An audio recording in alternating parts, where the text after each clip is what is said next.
Hello दोस्तों, आज हम बात करेंगे नुपुर शर्मा केस के बारे में। दोस्तों, नुपुर शर्मा ने जो बयान दिया वो बहुत गलत बयान दिया। पर दोस्तों, जो लोग उसके बारे में बोल रहे हैं, उसे मारने के बारे में, उसका रेप करने के बारे में, क्या वो सही बोल रहे हैं क्या? और दोस्तों, जो लोग अपने ही देश को जलवा रहे हैं, दंगा करा रहे हैं, वो सही है क्या? दोस्तों, हयात हाशमी जैसे लोगों के अकाउंट में तो पैसे आ जाते हैं। अभी जैसे भारत सरकार ने उसके अकाउंट की डिटेल निकाली तो पता चला कि उसके अकाउंट में 48 करोड़ 58 लाख रुपए विदेश से फंडिंग हुई। अब वो इतने पैसे से अपनी लग्जरी लाइफ जिएगा, उसका परिवार मौज करेगा। उन्हें क्या फ़ायदा होगा जो उसके बहकावे में आकर अपने देश को जलाने निकल जाते हैं, अपने ही लोगों को मारने निकल जाते हैं और अपने देश के ही गद्दार कहलाते हैं। उन्हें क्या फ़ायदा है? क्यों आते हैं वो बहकावे में? दोस्तों, इसका जवाब तो ढूंढना बड़ा मुश्किल है। पता नहीं ऐसा क्यों हो रहा है। पर दोस्तों, अपना देश नहीं देख रहे हैं लोग।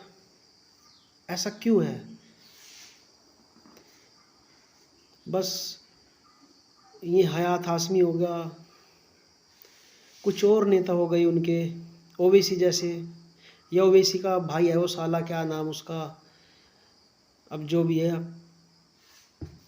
ऐसे ऐसे नेता, इनके बहकावे में आकर लोग निकल जाते हैं अपने देश को ही जलाने के लिए। और दोस्तों, जब ऐसे लोगों के नेता ही दूसरे धर्मों के देवी देवताओं को गाली देते हैं, फिर ये लोग क्यों नहीं सोचते वो गलत क्यों नहीं है? ये वो गलत इन्हें दिखाई नहीं देता। दोस्तों, बहुत सोचने वाली बात है। और इनके नेता एक दावा और करते हैं कि ये प्रकृति में जो भी ऑक्सीजन है, ये सब इन्हीं की देन है।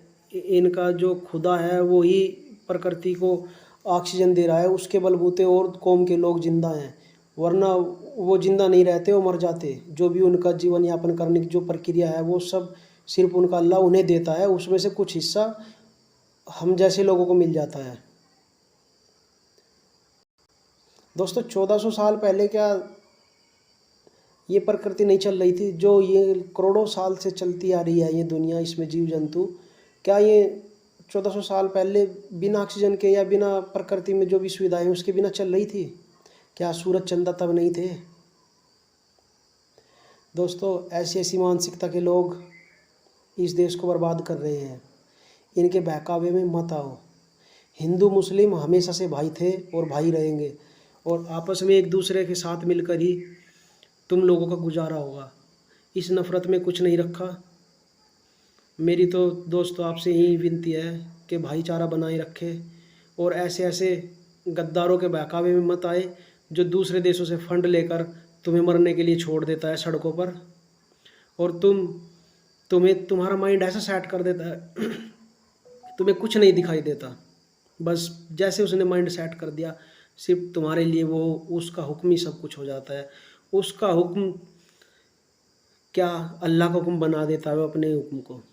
दोस्तों, वो अल्लाह का हुक्म नहीं है। अल्लाह कभी नहीं कहता कि किसी को मारो, किसी को सताओ, या तुम अपने ही देश को जलाओ, अपने लोगों को मारो। अल्लाह ऐसा कभी नहीं कहता। वो उन लोगों की साजिश है जो तुम्हें बहकाकर अपने ही लोगों को, अपने ही देश को मारने के लिए मजबूर करते हैं। दोस्तों, आपस में प्यार बनाए रखें। और दोस्तों, चलो, नुपुर शर्मा ने बयान दिया, मैं मानता हूँ उसके प्रति गुस्सा आया होगा लोगों को, रोष आया होगा लोगों में। पर जिन लोगों पे तुमने पत्थर बरसाए उनका क्या कसूर था? उन्होंने तो कोई बयान नहीं दिया था। उनकी क्या गलती है? दोस्तों, इन सब से कोई फ़ायदा नहीं होने वाला। इस तरह आप खुद बर्बाद हो जाओगे और अपने देश को बर्बाद कर लोगे।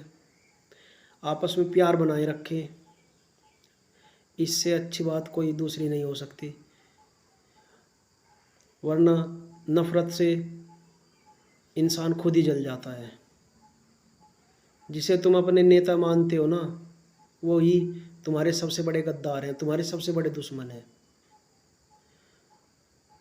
दोस्तों, मेरी बात को दिल से समझना। और कुछ बुरा लगे तो मुझे माफ़ कर देना, और ज़्यादा बुरा लगे तो कमेंट में कर कर बता देना। धन्यवाद।